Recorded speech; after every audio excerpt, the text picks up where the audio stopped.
to Death Valley where opponent's dream come to die. Top of it. And now busting into the clear. Davis Price scores a touchdown to put the Tigers back in front. Hurts wide open. CD in space. CD Lamb still running. Hits a corner. CD to take it to the third overtime. He pulled it. Unbelievable. South Carolina wins. It's a hell of a day to be a Gamecock, isn't it? You know, isn't it awesome? What a weekend of college football. I can't wait to break it down with these two. David Pollack, Joey Galloway. I'm Marty Smith. Welcome to College Football Live on Tuesday. And gentlemen, we're going to start in Athens, Georgia, where the Bulldogs took it on the chin. The South Carolina Gamecocks come in and get the upset of the weekend, certainly. So let's discuss Georgia's playoff opportunity after that loss. Joey, how do you define it right now?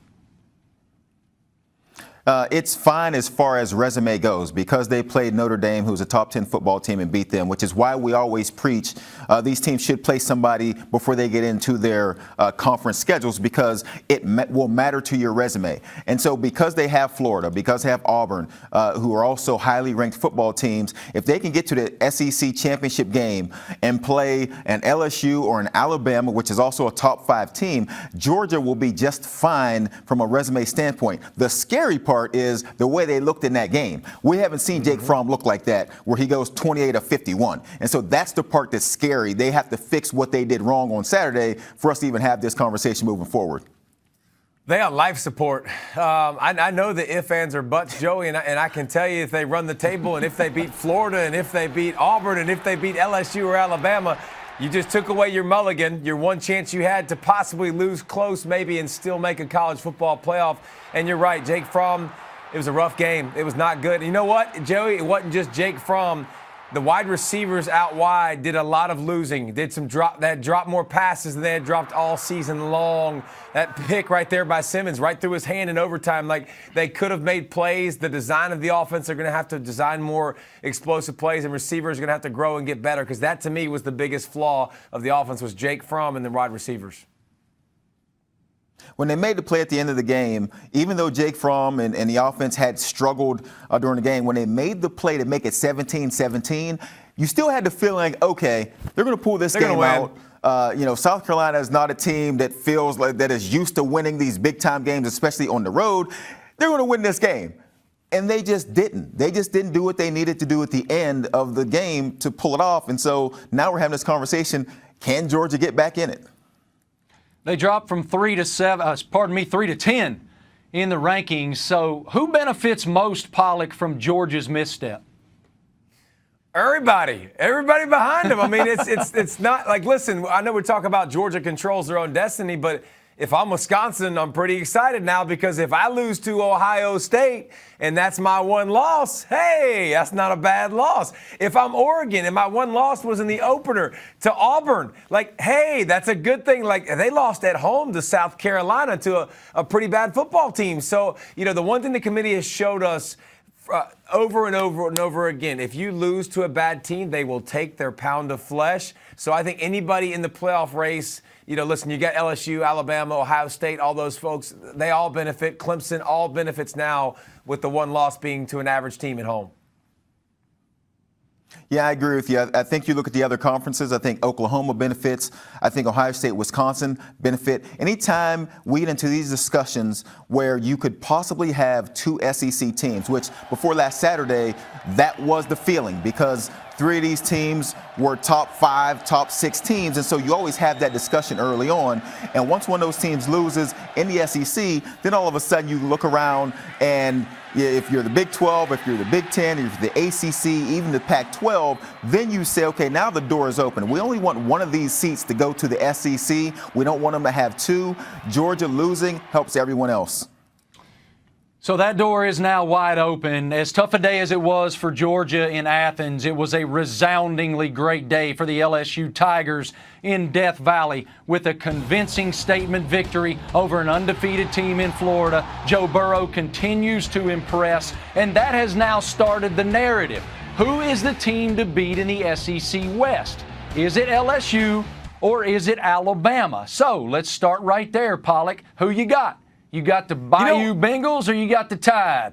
You know what's nice is it's the first time in so many years that this is actually a debate, because I'm just telling you, we used to always try to pump up LSU, Alabama, and I'm like, LSU can score like 7 points, bro. It's not going to matter. They're not going to beat them. But now it's going to be really fun to see. I tell you what, the game's played in Tuscaloosa. Right now, I will give the edge to Alabama. I'll say this. Their pass rush was better a week ago, this past week, than it's been in the past, and it's going to have to get better. The running game is getting a little bit better, too. But I just think Alabama, when you're watching them, they get the advantage of being at home. It's not in the crazy land of Baton Rouge. It's going to be in Tuscaloosa, and that has to mean something right now. I'll lean towards Alabama. Yeah, I agree with you. I believe Alabama has a slight edge, but what we do know is there is one team in the country that has been battle-tested, and that's LSU. They played Texas. Now they played Florida. Nobody else can say they have a resume with those kind of games on it so far. And so as we look at LSU, they look terrific. When you look at this Alabama offense, it is still very, very scary. Every single Saturday, I mean, Tua's stats are terrific. But really, the fact that he can throw it for 5 yards, and it doesn't matter which guy, it could be Ruggs or Waddle or Smith, or it doesn't matter. Whichever one of those guys touches the ball, they can go 80. And so this game, honestly, I can't wait to see what the line is, like the over-under number, because it's going to look like a Big 12 over-under, because the Alabama defense is also giving up points, like 28 points a game to SEC opponents this year, and we've seen LSU's defense give up some points. The over-under is going to look like a Big 12 football game.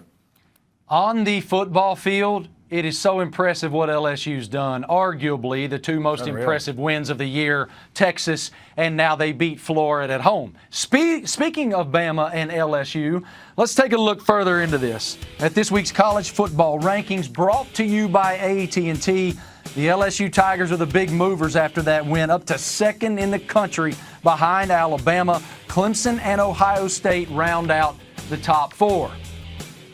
That leads us to the Capital One fan vote discussion of who really should be number one. Should it be Alabama? Maybe Clemson? Maybe LSU? And I know Pollock is real high on Ohio State. Be sure to go to twitter.com/SportsCenter to check out this week's Capital One fan vote and participate yourselves. All right, let's get into that discussion on who we feel like is the number one team in the country. Joey, I'll start with you. Who you got? I know you're not going to like this answer, but that team that was sitting there with 12%, Clemson, yep. They should still be number one. They're the defending champion. They have not been beaten. We know what they are. Now, when you watch Trevor Lawrence, he had another really bad interception in the game this past Saturday. But what we know of good quarterbacks, talented quarterbacks, we've seen Sam Darnold do it. If you watch Justin Herbert, you see him do it at times. They think that they can magically make the ball get somewhere where it shouldn't be. And Trevor Lawrence is trying to do too much right now. They'll fix that. I still have Clemson, the defending champ, at number one. Joey, if all the football teams you've watched, let me ask this a different way. Marty, I'm going to take over your job real quick. Who's the best team you've watched this year and you say that team looks better than anybody else in the country? Well, I think it's tough because you look at who they've played. And so, like I said, there's only one team that's been battle-tested. That's LSU. Nobody else can say they've played anybody. And so, as I'm looking at it, I feel perfectly comfortable. If you match these four teams up, Clemson will be fine. I don't disagree with that. I think Clemson will be fine. But the answer is LSU. LSU will have the committee will have them number one. They should be number one. Again, committee, don't talk to me about strength of schedule. Don't tell me that matters if you got a team that goes to Texas to start their season and wins at Texas, another top 15 team in college football, and just handles their business at home against Florida, another one of the better teams in college football. There is nothing nobody else has done to come close to that. LSU should be the number one team in the country, and it's not even close. I cannot wait until November 9th in Tuscaloosa, Alabama, because to Galloway's point, they might score 115 points combined in that one. These gentlemen obviously have plenty to say about the teams across the country, and we'll get into that more coming up. We're going to have the mid-season report cards. I can't believe that it's mid-season already. but these guys will break down their thoughts on some of the best teams in the country next on College Football Live. EC and the ESPN app. Now it's time for the BMW Ultimate Performance. The Joe Burrow Award goes to Tua. Man, he continues to light up scoreboards with all that talent around him with Smith and Judy and Waddle and the whole squad. He's thrown for 500 more yards this year and 9 more touchdowns than he did in an amazing season 1 year ago. All right, gentlemen, it's time for some report cards. We're going to start with those Alabama Crimson Tide. You're up, David. How you grade them? I will give the Crimson Tide a B. I think it's a good start to the season. I love what I've seen from the offense. The run game that hasn't been what I'm accustomed to seeing. And I don't know, can they just move people and smash people in the mouth? That's, again, I'm nitpicking. They haven't played, Joey, the greatest schedule. And I would like to see more pass rush from them on a more consistent basis. So it's not bad, but I'll give them a B.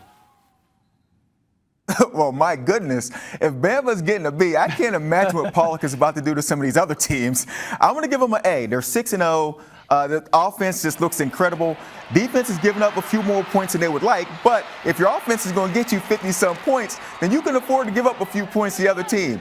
I'm going with A, and Marty, I can't wait to see where Pollock is, what he's going to do to them, these other teams. On, man. He's about to flunk some teams. I can already see it. That's like telling me you get an A in English. And yes, you get an A in English, but it's also, if you got to do some history, that's the other side of the coin. This is over defense, offense, special teams. This is all conclusive. Come on.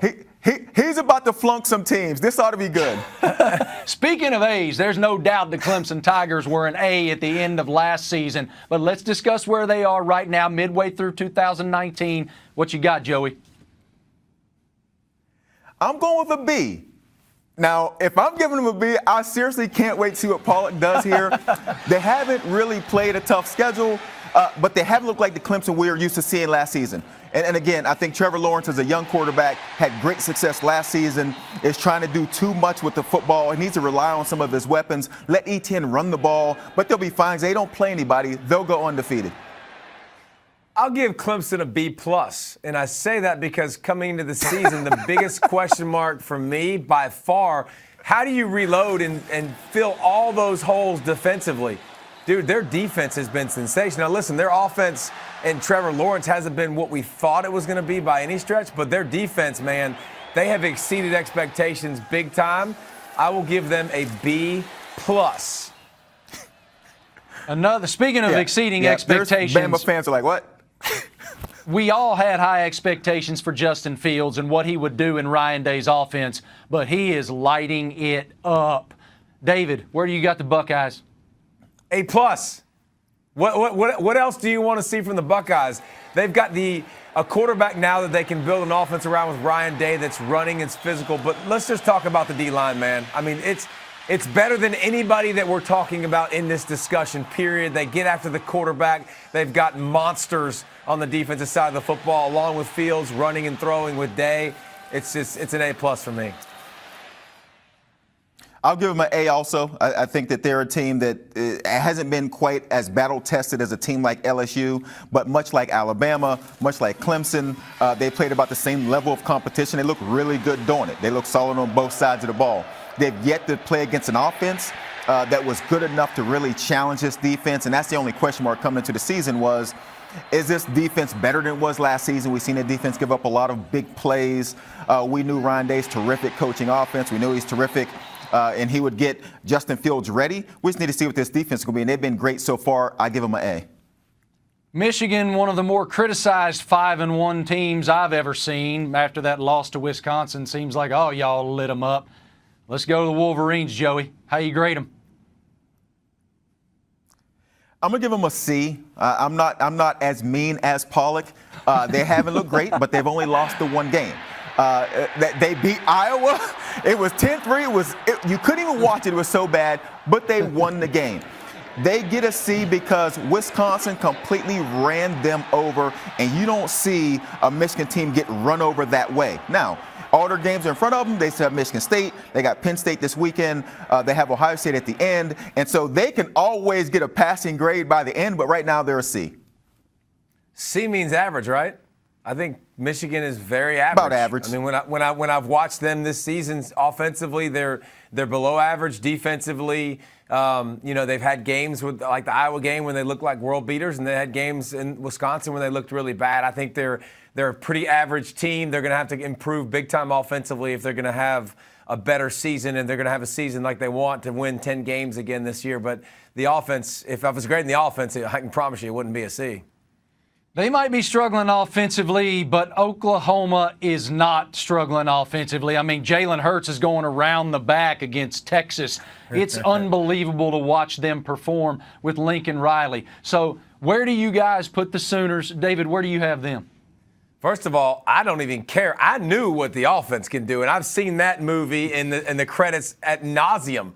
I haven't seen the defense like that. That defense, what I just saw this past week, give me an A. I mean, I was so impressed with Murray and those boys flying around, sacking Ellinger left and right. Didn't let him get comfortable.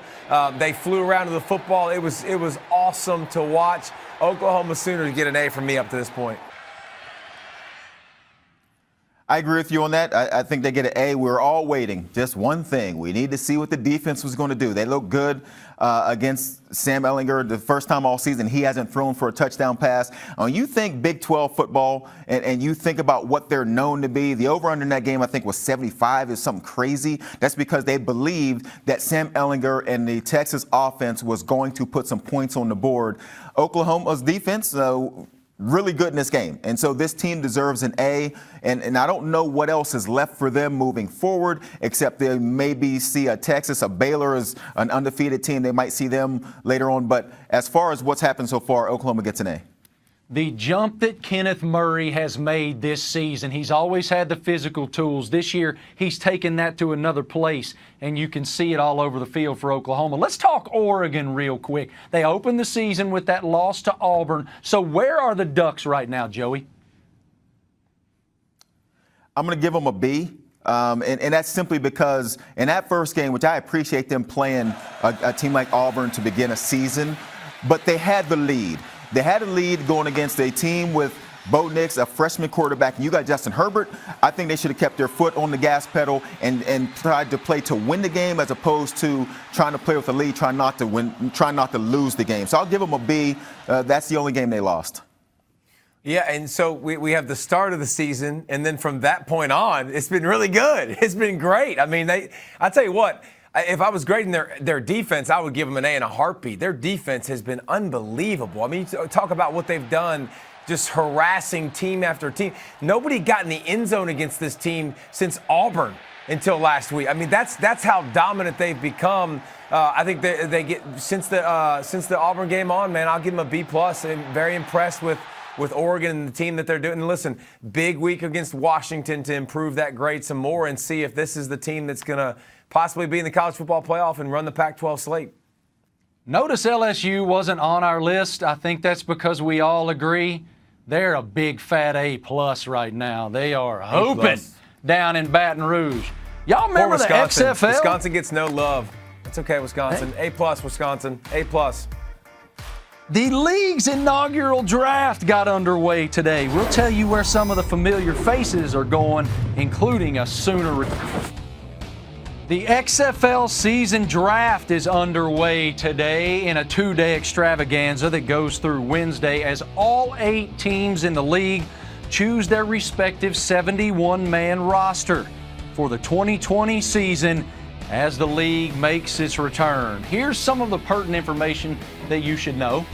8 teams, as we said, drafting over the next couple of days. The quarterbacks are assigned to the teams before Phase 1, including Landry Jones, of course, who played at Oklahoma, Aaron Murray, who played at Georgia, and Cardale Jones, 12-gauge, who led the Ohio State Buckeyes to the 2014 College Football Playoff National Championship.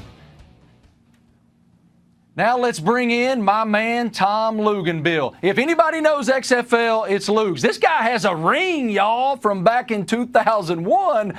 I love it.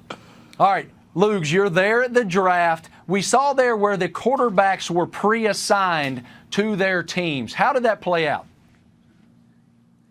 Well, really what this was all about, Marty, was to give each one of the respective teams some competitive balance. They allowed for each coaching staff and their head coach to go out and identify and evaluate players that they thought best fit their system, their environment, and get those guys in the fold to give them a chance going in. Now, doesn't guarantee those players will make the roster, doesn't guarantee that they will be starters. It just gives them an opportunity to be on equal footing as the coaches saw it throughout the evaluation process. I think it's a smart move. We'll see more quarterbacks drafted throughout today and tomorrow, and then we'll see maybe some quarterbacks drafted once the fall and the mini camps are completed. And the players that we've seen drafted, of course, former college football players. How will this play out for current and future college football players?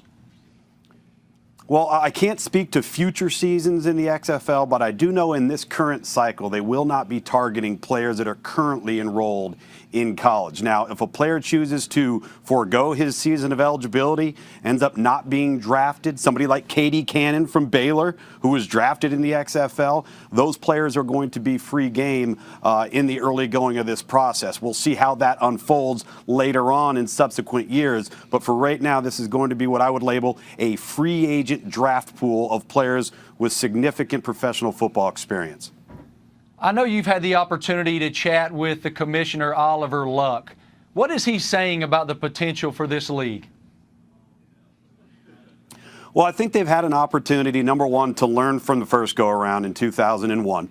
Also had an opportunity by not jump-starting and going a year too early to see how things unfolded in the AAF, continue to examine how it is that they can make the game more accelerated, faster paced, not have as much lag time, and then make sure, and this is important, that this is all about production. All right, this is not a developmental league. This is a league with good quality football players, and there's a lot of them out there. They want to build established rosters. It begins and ends at the quarterback position. That's why they assigned the 8 quarterbacks. So they've got a plan in place. Now it's time to go execute it. These teams will go into mini camp and then so on and so forth into training camp in the wintertime.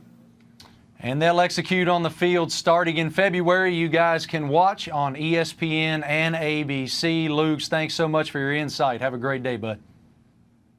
Thanks, Marty. That's all the time we have today. Thank you guys for hanging out. Now I know why Galloway's been running those sprints, XFL.